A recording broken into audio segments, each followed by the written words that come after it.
Hi everyone, welcome back to Connoisseur Corner, part of the Feldy Network. I'm your host tonight, Marty Feldman, here with you. Thanks for joining. We're gonna do a little cooking tonight. I'm very excited. We're gonna go south of the border, which is Mexican food is man oh man, is it some of my favorite stuff in like the whole world. What we're doing tonight is, this is an easy one. This is kind of almost a universal kind of you could think of it as a sauce or a garnish for street tacos that you're going to see in Mexico, and this is an avocado tomatillo salsa. So this is you would properly refer to this as salsa verde con aguacate. So you're going to, again, topping on the street tacos. You'll see this on like carne asada tacos, you'll see it on barbacoa tacos, you'll see it on chorizo y papas, which is one of my favorites, and we've got an episode coming up for those here, so stand by for that one. Keep your eyes out. I'm telling you, that's good food. Good food. Good food. Anyway, so there you have it. This ingredient list, and this is reasonably simple. Let's take a look.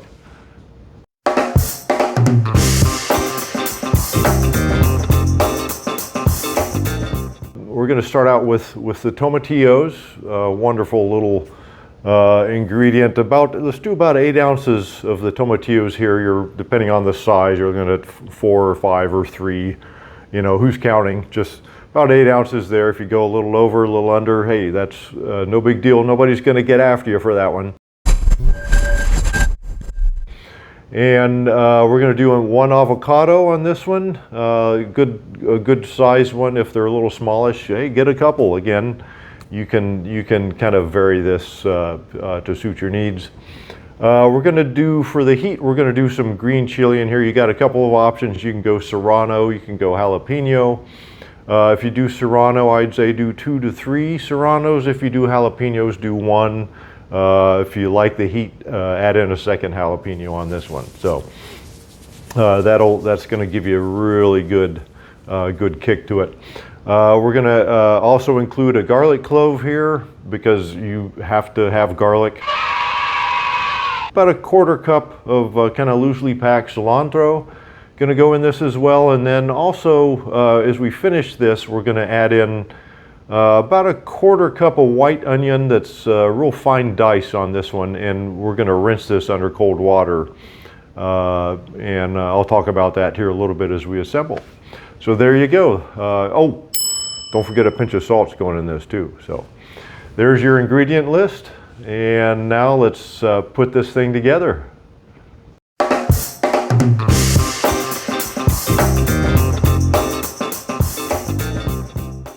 Okay, so here we go. Let's build us some salsa verde con aguacate. So main tool here is going to be a food processor. You can use a blender if you don't have a food processor or whatnot. Food processors are it's a little easier to do the assembly. I think you get a little bit better texture, kind of more of a coarse texture with this rascal. So first step you're going to do in the food processor, let's get the tomatillos in there. You're going to want to, of course, husk them and clean them, and you can just quarter them up. Along with the tomatillos, let's add in your clove of garlic. Again, you can do just kind of a quick chop on that, get that in there. The chilies, whether you're doing the serranos or the jalapenos, of course, destem those and then do another rough chop on those. Get that in the food processor bowl. The cilantro, you can just kind of chuck that in there. That'll be fine. You can break that down a little bit if you want with just a tear or a little choppy chop, whatever works for you.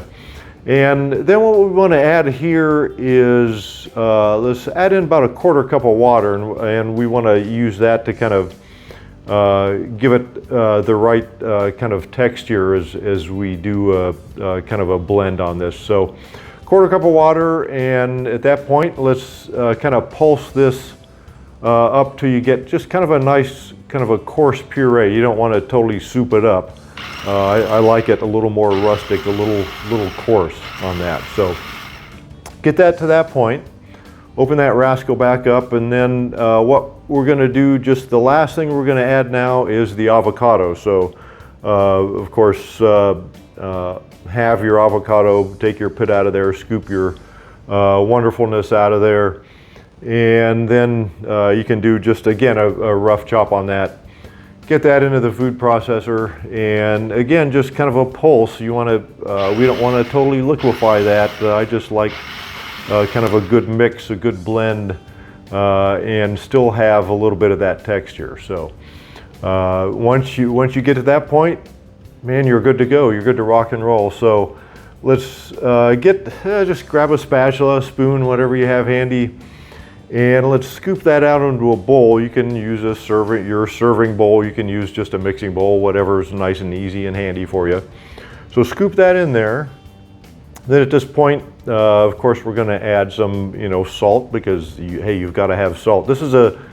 Remember this is kind of a garnish, a topping. So don't be shy with the salt. Make sure it, you get that good taste when you do your taste test here. So get that salt in there.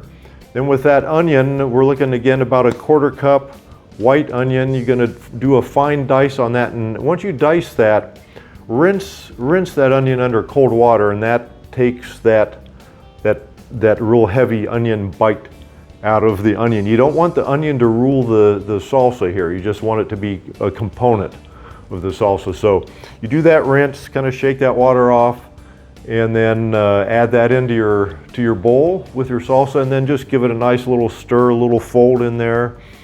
And at that point, ladies and gentlemen, you are ready to rock and roll. You're ready to go. So you got to find some tacos. Like I said, good little carne asada, barbacoa, little chorizo y papas. Build your tacos up. Little bit, maybe not so little bit of this salsa on top of those. Oh man, I can tell you're getting hungry out there. So anyways, thanks for joining. If you get a chance, hit that little subscribe button down there. That'll keep bringing you back for all the recipes and other wonderful content we're bringing up here on Connoisseur Corner. And with that, cheers.